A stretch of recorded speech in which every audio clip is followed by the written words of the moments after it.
It was rumoured of him once that he was about to join the Roman Catholic communion, and certainly the Roman ritual had always a great attraction for him. The daily sacrifice, more awful really than all the sacrifices of the antique world, stirred him as much as its superb rejection of the evidence of the senses, as by the primitive simplicity of its elements and the eternal pathos of the human tragedy that it sought to symbolize. He loved to kneel down on the cold marble pavement, and with the priest, in his stiff flowered cope, slowly and with white hands moving aside the veil of the tabernacle, and raising aloft the jewelled lantern-shaped monstrance with that pallid wafer that at times, one would fain think, is indeed the panis caelestis, the bread of angels, or, robed in the garments of the Passion of Christ, breaking the host into the chalice and smiting his breast for his sins, the fuming censers, that the grave boys in their lace and scarlet tossed into the air like great gilt flowers, had their subtle fascination for him. As he passed out, he used to look with wonder at the black confessionals, and long to sit in the dim shadow of them and listen to men and women whispering through the tarnished grating the true story of their lives. But he never fell into the error of arresting his intellectual development by any formal acceptance of creed or system, or of mistaking, for a house in which to live, an inn that is but suitable for the sojourn of a night, or for a few hours of a night in which there are no stars and the moon is in travail. Mysticism, with its marvellous power of making common things strange to us, and the subtle antinomianism that always seems to accompany it, moved him for a season. And for a season he inclined to the materialistic doctrines of the Darwinismus movement in Germany, and found a curious pleasure in tracing the thoughts and passions of men to some pearly cell in the brain, or some white nerve in the body, delighting in the conception of the absolute dependence of the spirit on certain physical conditions, morbid or healthy, normal or diseased. Yet, as has been said of him before, no theory of life seemed to him to be of any importance compared with life itself. He felt keenly conscious of how barren all intellectual speculation is when separated from action and experiment. He knew that the senses, no less than the soul, have their mysteries to reveal. And so he would now study perfumes, and the secrets of their manufacture, distilling heavily scented oils, and burning odorous gums from the East. He saw that there was no mood of the mind which had not its counterpart in the sensuous life, and set himself to discover their true relations, wondering what there was in frankincense that made one mystical, and in ambergris that stirred one's passions, and in violets that woke the memory of dead romances, and in musk that troubled the brain, and in champak that stained the imagination, and seeking often to elaborate a real psychology of perfumes, and to estimate the several influences of sweet-smelling roots, and scented pollen-laden flowers, of aromatic balms, and of dark and fragrant woods, of spikenard that sickens, of Hevenia that makes men mad, and of aloes that are said to be able to expel melancholy from the soul.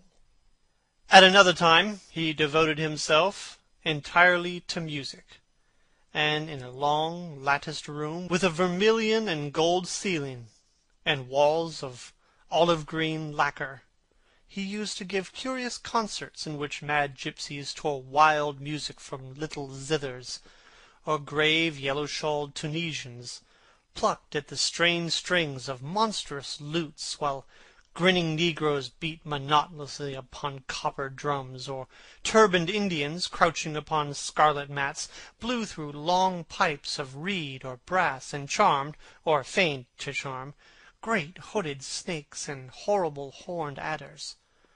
The harsh intervals and shrill discords of barbaric music stirred him at times when Schubert's grace, or Chopin's beautiful sorrows, and the mighty harmonies of Beethoven himself fell unheeded on his ear.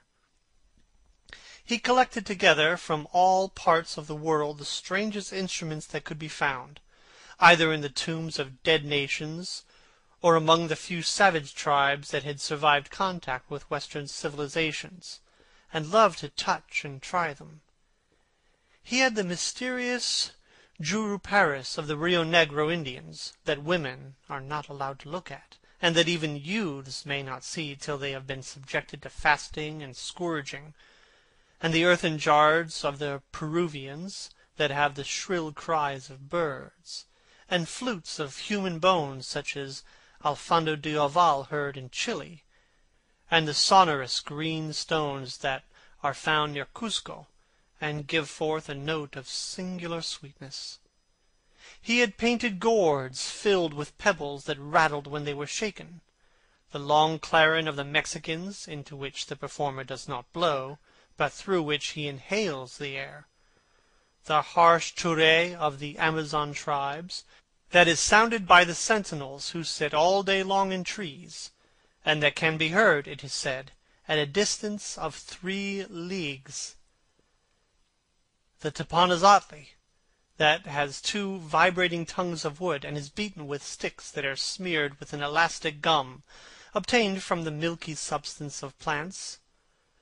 The yotl bells of the Aztecs, that are hung in clusters like grapes, and a huge cylindrical drum, covered with the skins of great serpents, like the one that Bernal Diaz saw when he went with Cortez into the Mexican temple, and of whose doleful sound he has left us so vivid a description. The fantastic character of these instruments fascinated him, and he had a curious delight in the thought that art, like nature, has her monsters, things of bestial shape and with hideous voices. Yet after some time he wearied of them, and would sit in his box at the opera either alone or with Lord Henry, listening in rapt pleasure to Tannhauser, and seeing in that great work of art a presentation of the tragedy of his own soul. On another occasion he took up the study of jewels, and appeared at a costume ball as Anne de Joyeuse, Admiral of France, in a dress covered with 560 pearls. He would often spend a whole day settling and resettling in their cases the various stones that he had collected, such as the olive-green chrysoberyl that turns red by lamplight, the chemophane with its wire-like line of silver, the pistachio-colored peridot, rose-pink and wine-yellow topazes, carbuncles of fiery scarlet with tremulous 4-rayed stars, flame-red cinema stones, orange and violet spinels, and amethysts, with their alternate layers of ruby and sapphire. He loved the red gold of the sunstone, and the moonstone's pearly whiteness, and the broken rainbow of the milky opal. He procured from Amsterdam 3 emeralds of extraordinary size and richness of color, and had a turquoise de la Vieille Roche that was the envy of all the connoisseurs. He discovered wonderful stories also about jewels. In Alfonso's Clericales Disciplina a serpent was mentioned with the eyes of real jacinth, and in the romantic history of Alexander he was said to have found snakes in the Vale of Jordan with collars of real emeralds growing on their backs. There was a gem in the brain of the dragon, Philostratus told us, and by the exhibition of gold letters and a scarlet robe the monster could be thrown into a magical sleep and slain. According to the great alchemist Pierre de Boniface, the diamond rendered a man invisible, and the agate of India made him eloquent. The cornelian appeased anger, and the hyacinth provoked sleep, and the amethyst drove away the fumes of wine. The garnet cast out demons, and the hydropicus deprived the moon of her color. The selenite waxed and waned with the moon, and the meloceus, that discovers thieves, could be affected only by the blood of kids. Leonardus Camillus had seen a white stone taken from the brain of a newly killed toad, that was a certain antidote against poison. The bezoar that was found in the heart of the Arabian deer was a charm that could cure the plague. In the nests of Arabian birds was the aspilates that, according to Democritus, kept the wearer from any danger of fire.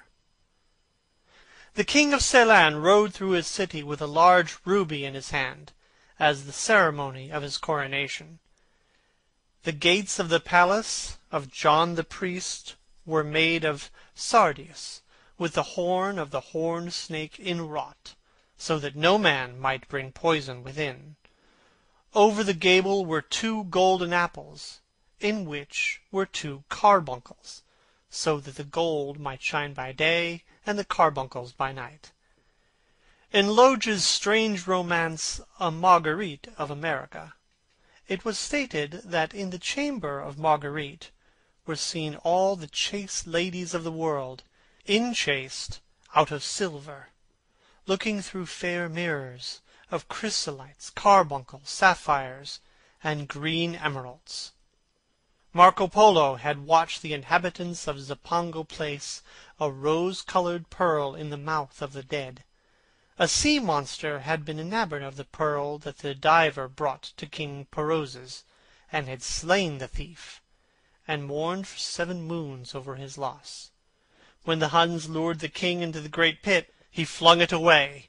Procopius tells the story. Nor was it ever found again, though the Emperor Anastasius offered 500 weight of gold pieces for it.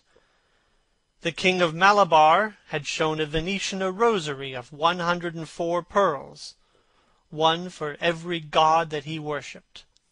When the Duc de Valentinois, son of Alexander VI, visited Louis XII of France, his horse was loaded with gold leaves, according to Brantome, and his cap had double rows of rubies that threw out a great light. Charles of England had ridden in stirrups hung with 321 diamonds. Richard II had a coat valued at 30,000 marks, which was covered with balas rubies. Hall described Henry VIII, on his way to the Tower previous to his coronation, as wearing a jacket of raised gold, the placard embroidered with diamonds and other rich stones, and a great baldric about his neck of large balases. The favourites of James I wore earrings of emeralds set in gold filigrane. Edward II gave to Piers Gaveston a suit of red gold armour studded with jacksons, and a collar of gold roses set with turquoise stones, and a skull-cap parsemé with pearls. Henry II wore jewelled gloves reaching to the elbow, and had a hawk glove set with 12 rubies and 52 great pearls. The ducal hat of Charles the Rash, the last Duke of Burgundy of his race, was studded with sapphires and hung with pear-shaped pearls. How exquisite life had once been! How gorgeous in its pomp and decoration! Even to read of the luxury of the dead was wonderful.